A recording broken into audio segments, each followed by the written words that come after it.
আবু জেহেল আল্লাহ নবীর দিকে তাকায় বলে, পাগল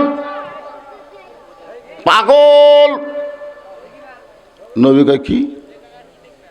আবু জেহেল বলতেছে, তোর আল্লাহ তোরে 5 ওয়াক্ত নামাজ দিল না কয় ওয়াক্ত দিল? তুই আসমানে গেলি, জান্নাতে গেলি না জাহান্নামে গেলি, এইটা আমার বিষয় না। মক্কা থেকে বাইতুল মুকাদ্দাসে যাইতে লাগে 30 দিন, আসতে লাগে 30 দিন। যাইতে কয় দিন? আসতে 30 দিন। আমি দুইবার বাইতুল মুকাদ্দাসে গেছি। আর তুই আজকে রাত্রিবেলা বাইতুল মুকাদ্দাসে 2 রাকাত নামাজ পড়ালি? এই গাঁজাখুরি গল্প। এই কথা বলে আবু জেহেল নবীর কাছ থেকে দৌড় মারতেছে। আল্লাহ বলতেছেন, কুল, বলুন, ইন্না সালাতি অনুসুখি অমাহিয়ায়া অমামাতি লিল্লাহি রব্বিল আলামিন। এখানে 4টা কথা আছে। যেরকম কয়টা? 1 নম্বর হলো নামাজ, সালাত। সালাত মানে কি? নামাজ। আমরা নামাজই করলে বুঝি ভালো। আসলে কোরআন হাদিসের কোনো জায়গায় নামাজ শব্দ নাই।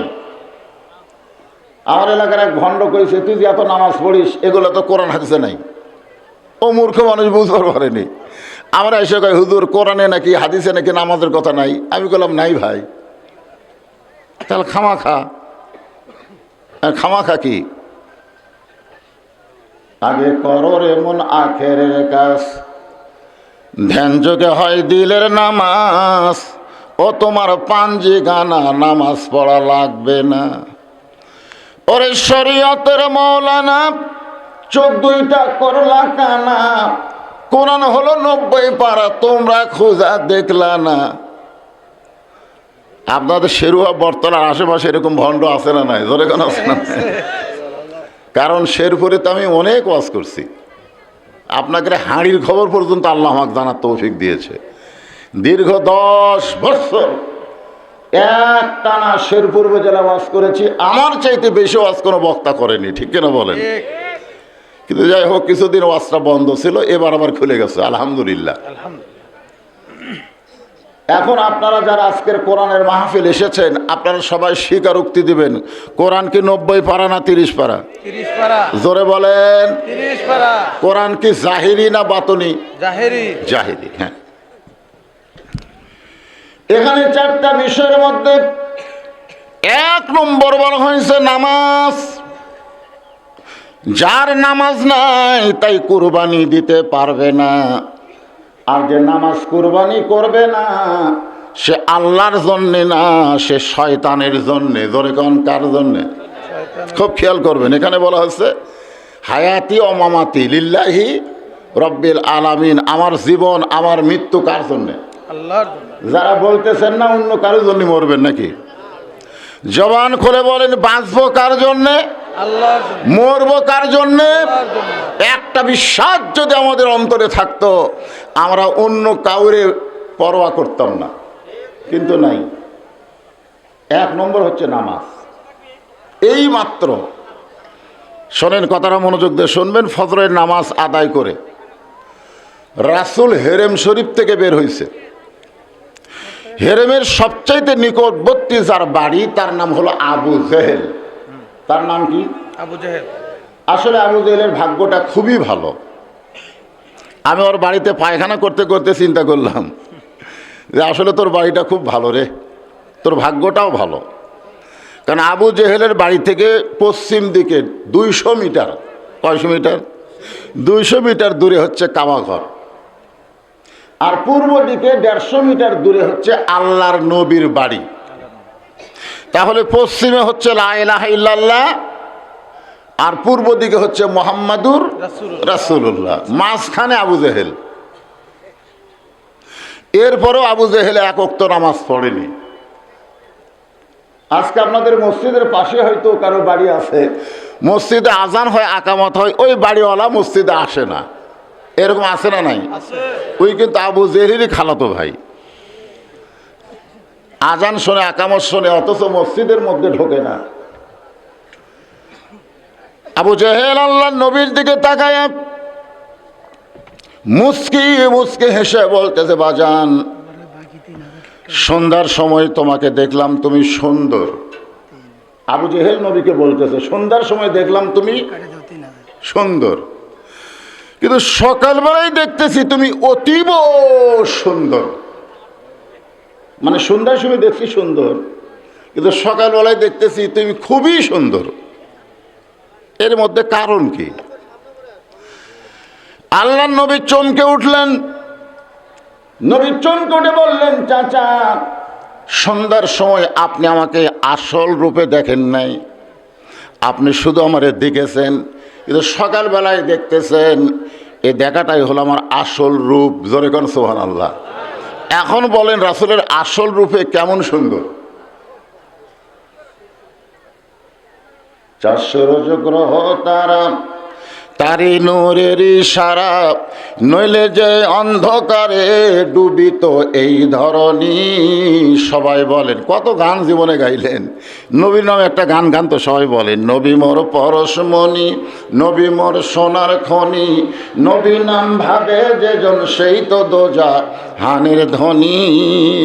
সে নামে মধু মাখা, সে নামে জাদু আঁকা, সে নামে মধু মাখা, সে নামে জাদু আঁকা, সে নামে মজনু হলো, সে নামে মজনু হলো মওলায় আমার কাদের গনি।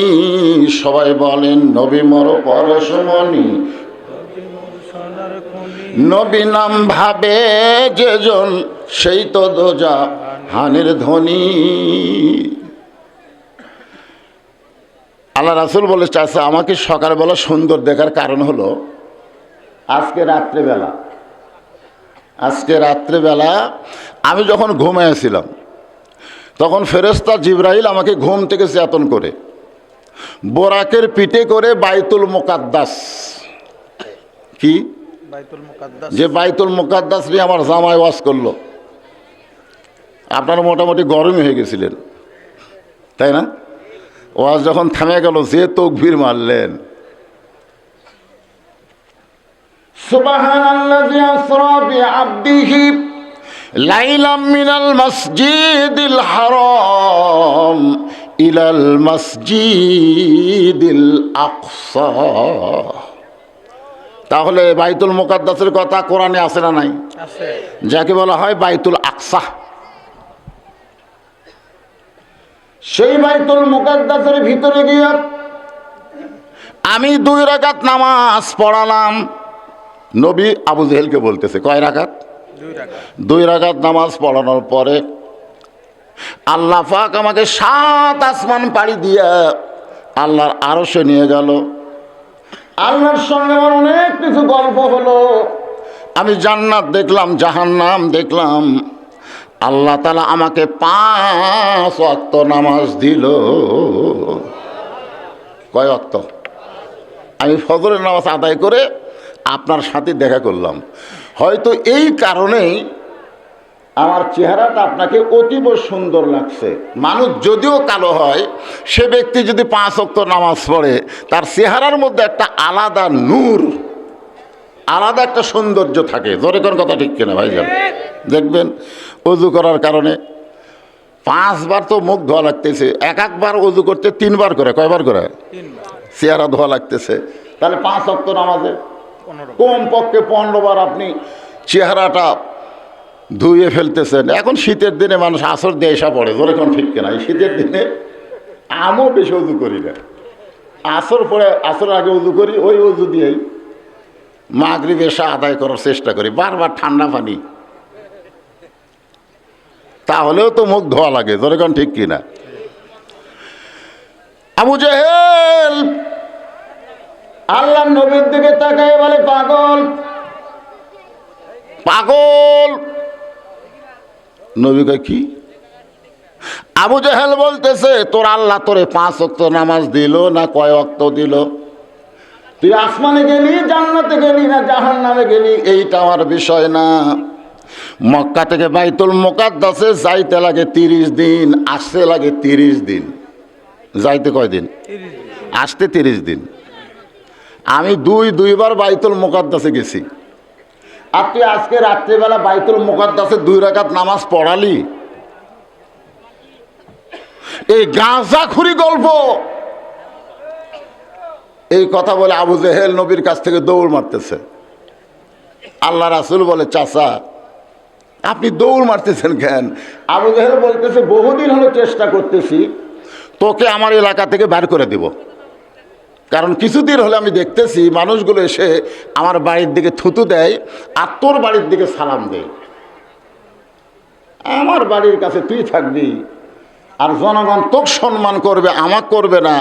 এই জন্য আমি চেষ্টা করতেছিলাম তোকে এলাকা ছাড়া করব। কিন্তু আজকে ইস্যু পাওয়া গেছে। ধরে কোন কি পাওয়া গেছে? তোর মতন পাগলের সাথে বসবাস করা যাবে না। যেখানে যাইতে লাগে 30 দিন, আসতে লাগে 30 দিন, আর তুই আজকে রাত্রে সেখানে 2 রাকাত নামাজ পড়াইছিস। এই কথা বলে আবু জেহেল যখন দৌড় দেয়, পিছন দিক থেকে নবী ডাকতে বলে, চাচা আপনি আমার লক্ষবার পাগল বলেন, কিন্তু আমি যে পাগল এই কথা জনগণকে আপনি বলিয়েন না। আপনারা বলেন তো এই কথাকে আবু জেহেল শুনবে নাকি? এক দৌড়ে চলে গেছে আবু বকরের দরজায়। আবু বকর, আবু বকর। আবু জেহেল সকালবেলা বাড়ি থেকে চমকে উঠল। এত বড় নেতা সকালবেলায় আমার বাড়ির দরজায়, মনে হয় নেতার বিপদ হচ্ছে। মনে হয় নেতা, এত বড় নেতা, আমাকে যাওয়া লাগে নেতার কাছে, আর নেতা এসে আমার বাড়ির দরজায়। আপনারা দেখবেন মাঝে মধ্যে নেতাকে বিপদ আছে না নাই? ড্রাইভার কয় ব্রেক কর।